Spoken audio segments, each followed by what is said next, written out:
பரமேஸ்வரி அங்கால ஈஸ்வரியா இருக்கிறாங்க. கோபம் வராது, வந்துச்சுன்னா பத்திரகாளியா மாறிடுவாங்க. வந்த சந்தையும் விட மாட்டா, பழிய வம்புக்கும் போக மாட்டோம். அதே இடத்துல கழுகுற மீன்ல அந்த அம்மா நழுகுற மீன் காரியத்துல கூட்டா இருந்தாலும் காரியத்துல கண்ணா இருப்பாங்க. அது திறமைக்கு ராஜாவா வாழ்ந்துடும். ஆனா இப்ப அது வந்ததோட ஒரு பிள்ளைனால ஒரு மனக்கவலையோட வந்துடும். ஒரு பிள்ளைனால ஒரு மனக்கவலையோட இருக்கிறாங்க. பிள்ளைனால இருக்கிற மனக்கவலை ஒரு உலகம். அரசனை வச்சு இன்னைக்கு ஆட்சினால அது வாழ்க்கையில சிக்கல்கள் வந்தாலும் அந்த சிக்கல்கள் நீண்டி போனாலும் அது கும்புற கடவுள் தான் அதுக்கு தோணும். அது பேர் வச்சிருக்கிற அங்காள பரமேஸ்வரி, ஆதி ஈஸ்வரி. அந்த ஆதி ஈஸ்வரி தான் சொன்னாலும் அவங்க வீட்டுல ஒரு இறந்த பெண்ணு தெய்வமா நிற்கிறாங்க. ஒரு கொஞ்சம் வயசுல மாண்டி மறிஞ்சது ஒரு மஞ்ச பாவாட வரும் ஒரு பெண் தெய்வம் அவங்க வீட்டுல இருக்கு. அதை அவங்க கும்பிடாம இருக்காங்களா? நினைச்சு கும்பிடணும். அமாவாசையில நினைச்சு கும்பிடணும். ஒரு மஞ்சள் அது எப்படி நம்ம எந்த தெய்வம்னு எந்த தெய்வம்னா அவங்களோட கணவர் இருக்கிறாங்களம்மா இருக்கிறாங்கல்ல, அவங்க கணவரோட வாசல வேலை பெண் தெய்வம். அவங்க வீட்டுக்காரர் இருக்கிறாங்க, அவங்க வீட்டுக்கார தாயார்களோ சகோதரிகளோ குலதெய்வத்தை தான் வீட்டு தெய்வம். நான் சொல்றது பெண் தெய்வம். பெண் தெய்வம் அவங்க வாரசுல அவங்க சகோதரிகளோ அவங்க தாயார்களோ அவங்க கணவரோட சேர்ந்த சொந்தத்துல சேர்ந்த ஒரு பெண் ரத்தத்துல கலந்த ஒரு பெண் தெய்வம் 3 தலைமுறைக்கு முன்னாலே இந்த 3வது தலைமுறையில அது தெய்வமா நிக்குது. அவங்க மனையில ஒரு ஆஸ்பத்திரிக்கு அந்த ஒரு செலவு, மெடிக்கலு வந்து ஒரு நஷ்டம், ஒரு ஆபத்து வந்து அந்த அம்மா வீட்டுல விலகிருச்சு. அந்த அம்மா கும்பிடுற தெய்வ சக்தி தான் நீக்கி விட்டுருச்சு. அவங்க குலசாமி யாருன்னு நீங்க கேட்கலாம். 61 பந்தி, 21 சேனகாத்து, ஒரு வெள்ள குதிரையிலே வீச்சருவான் கொண்டவர் அவங்க அம்மாவோட காவல். சாமி இன்னைக்கு அவங்க துணையா பங்காளிகளை கும்பிட்டது. இப்ப பங்காளிகள் ஒற்றுமை இல்லை. ஆனா இருந்த தெய்வம் வேறு, இப்ப அவங்க இருக்க வேண்டிய இடம் வேறு. அந்த குலசாமி எங்க இருந்தாலும் எந்த ஊர்ல இருந்தாலும் அந்த தெய்வத்தை நினைச்சு மனசார அவங்க கும்பிட்டாலே கூட அவங்க குடும்பத்தில் சிக்கல் விளங்கும். இப்ப அந்த அம்மா வந்த ஒரு ஆபத்துகள் நீங்கி அவங்க குடும்ப நிம்மதியை தேறி ஒரு பிள்ளைனால இருக்கிற கவலை விலகி ஒரு பிள்ளைக்கு நல்லது அவங்க தலைமை தாங்கி எடுத்து முடிக்கணும்னு வந்து இருக்கிறாங்க. அந்த சுபகாரியம் உங்க தலைமையில முடியும். அந்த பிள்ளைனால எதிர்பார்த்த அந்த கவலையும் அந்த அம்மாவுக்கு தீரும். கட்டுன கணவர் 4 பேர்த்துக்கு புத்தி சொன்னாலும் அவர் புத்தி இன்னைக்கு அரை புத்தி தான், ஓட்டாண்டி தான். ஆனா இந்த அம்மா ஒரு திறமைக்கு தான் உங்க குடும்பத்துல ராஜாவா இருக்குது. அரசன் தர்மம் இருந்தாலும் ஓட்டாண்டி ஓடணும். அது கையொண்டுதான் இன்னைக்கு கருணம் பாருங்க. மீண்டும் நம்ம அந்த பிள்ளையார்பட்டி வரையிலே அவங்க பிள்ளைகளுக்கு நல்ல செய்தி நடந்து நன்மையோடு இந்த வாசலுக்கு வருவாங்க. நம்ம பேர் என்ன சொன்னீங்க? பரமேஸ்வரி. கணவர் பேரு விஜயன். பிள்ளைகள் பேரு? பிள்ளைங்க இல்ல. பிள்ளைனால மனக்கவலை தீரும். பிள்ளைனால ஒரு கவலையோடு வந்திருக்கிறாங்க நான் சொன்னேன். ஆனா இன்னைக்கு அவங்க குழந்தை இல்லைன்னு சொல்லி அவங்க வருத்தப்படல. கடவுள் தான் நம்மளுக்கு எல்லாம் என் குழந்தைங்களும் அவங்க குழந்தைங்க தான். அப்படி சொன்னேன். 100% தன் உள்ளம் அடுத்த உள்ளம் எல்லாம் ஒன்னா இருந்தா போதும் சொல்லி அவங்க என்னுடைய தங்கை தான். தங்கை தான். ஆனா உங்க குழந்தை அம்மா சேர்ந்து தங்கச்சி தானே. அது வாழ்க்கையில என்னோட குழந்தையில அதுக்கு ஒரு தாயா இருந்து உங்க பிள்ளைகள் அம்மாவை கட்டி காத்தி ஆச்சு அம்மா கூப்பிடும் வாழ்த்துவோம். வலியவும் அன்புக்கு தலை வழங்குது, ஆணவத்துக்கு இருந்து தலை வழங்குது.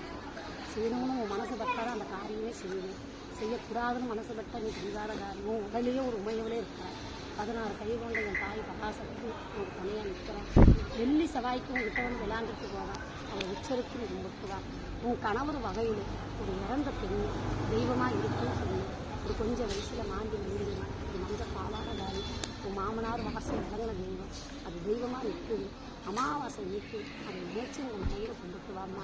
இது இடையில ஒரு ஆஸ்பத்திரிக்கு அந்த ஒரு செலவு, ஒரு மெடிக்கலும் அந்த ஒரு நஷ்டம் வெளியிருச்சு. இன்னையிலும் உன் மனையில் அந்த குறையும். மனிதனோட எதிர்ப்பு சக்தி தான் உனக்கு நிறையா இருக்கு. கண்ணடி கவர்னாலும் கண்ணடி கவராலும் வாழ்ந்து கொண்டு வருங்க. இந்த தரங்களில் 10 பொருள் சம்பாதிக்கிற தத்துவமே இருக்கு. ஒரு கையில் நீ சம்பாதிச்சாலும் 2 கையில் செலவாக இருக்கு. உங்க கணவர் 4 பேருக்கு புத்தி சொல்லுவாரு, ஒரு புத்திக்கு அப்புறம் கட்டி காக்கிற அதிகாரம் உங்க கையில தான் இருக்கு. அவங்க கையில கிடையாது.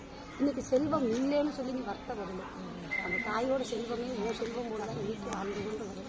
ஒரு பலன் உனக்கு நாடி வந்தது. நாடி வந்த பலன் உனக்கு அடையிருச்சு.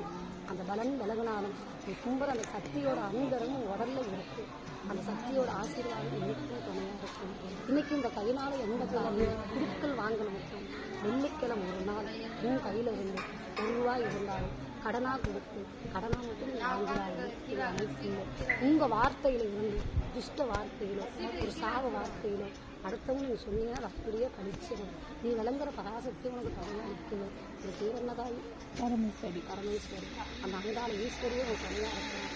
3 வீட்டு சீட்டு சோறு சாப்பிடாரு. செத்த வீடு, வயசுக்கு வந்த வீடு, பிறந்தவத்த வீட்டை சாப்பிடாரு. கருப்பு துணி கட்டாத வாங்காத ஒரு ராசி இல்லை. குடுக்கல் வாங்கல வெள்ளிக்கிழமை வச்சுதான் சொல்லணும். இன்னொரு குலசாமியை சொல்லணும். 61 பந்தி 21 சேனகாத்து ஒரு வெள்ளை குதிரையில் வீச்செருவான் கொண்டது இந்த காவ தெய்வம் ஐயனோட காவ தெய்வம். அந்த குலசாமி வாசலுக்கு ஒரு கையில் வைக்கலாம். அந்த அம்மா சாமி கும்பிட்டு வரையிலே ஒரு தேங்காய் மட்டும் வாங்கி விநாயகர் வாசல் உடைச்சிட்டு போன்னு சொன்னேன்.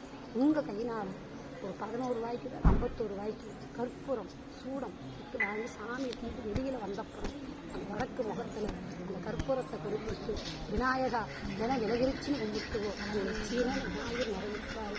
அடுத்த வருஷம் இந்த வாசலுக்கு வரையிலே நிலையான நிம்மதியும் 2 லட்சியமோட இந்த வாசலுக்கு வரையிலே என்ன தேடி நீ வர வேண்டாம். விநாயகரை தேடி வந்து ஒரு அங்க வஸ்திரமும் ஒரு நிற மாலையும் ஒரு 108 தேங்காய் நான் நினச்சதெல்லாம் நடந்துச்சுன்னா நான் உரைக்கிறேன்னு சொல்லி மனசில் நினச்சிக்கிட்டு அவரை கும்பிட்டு மட்டும் போ. நீ நினச்சது முக்காலும் அந்த கணவரி உங்களுக்கு நிறைவேற்றி கொடுப்பாரு. ஆனால் இந்த கையினாலே தானா தர்மம் கோயில் குளங்கள் கும்பாசங்கள் எவ்வளையோ நீ கொடுத்துருக்கு, எவ்வளையோ செஞ்சு இருக்குங்க. வந்தவளுக்கு இலை போட்டு வராதவளுக்கு இலை போட்டு சோறு வச்சு வாழ தெரியாதவளுக்கு இதுதான் வழின்னு சொல்லி வழிகாட்டி விடுது. ஆனால் தன்னோட வழி இறைவனோட வழிங்கிறத இன்னைக்கு வாழ்ந்து கொண்டு வருது. தானா தர்மம் நீ 1000 செய்யலாம். அது பெருசு இல்லை. அம்மா சொன்னேன் உத்தரகோசம் வங்கிக்கு சிவத்தர்கள் நடந்து போகிறோம்னு சொல்லி அன்னதானத்துன்னு கேட்டு ஒரு 10 தாயார்களுக்கு அவங்களால முடிஞ்ச சாப்பாடுக்கு கொடுத்து உங்கள் கையினால் உங்கள் குடும்பம் உங்களுக்கு எண்ணி வந்த எண்ணங்களும் நம்பி வந்த எண்ணங்களும் இந்த அக்கா நினைச்சு வந்த எண்ணங்களும் எல்லாம் உங்கள் குடும்பத்துக்கு ஒற்றுமை அடையணும்னு சொல்லி உங்கள் காணிக்கை ஒரு செவ்வாடை வாங்கி தாய் இன்றைக்கு கொஞ்ச வெள்ளிக்கிழமை யார் கொடுத்த செவ்வாடை பேர் என்ன சொன்னீங்க? பரமேஸ்வரி. கணவர் பேர் விஜயன். பரமேஸ்வரி விஜயன் குடும்பத்தார் இல்லத்தார்கள் கொடுத்த செவ்வாடுன்றது ஒரு 5 சக்திகள் 10 செவ்வாடை வாங்கி என் மகளை வாழ்த்தி சிவாய நமகானம் சிவனாடை வாங்கி அம்மா கிட்ட சிரிக்கணும். அம்மா சொன்ன சொல்லு உன் மன நிறைஞ்சு இருந்தா ஒரு வஸ்திரத்துக்கு ஒரு தானம் கேட்டு என் தாய் மகாலட்சுமி என்ன செய்யணும். இப்படி கரெக்டாக சொன்னாங்களா?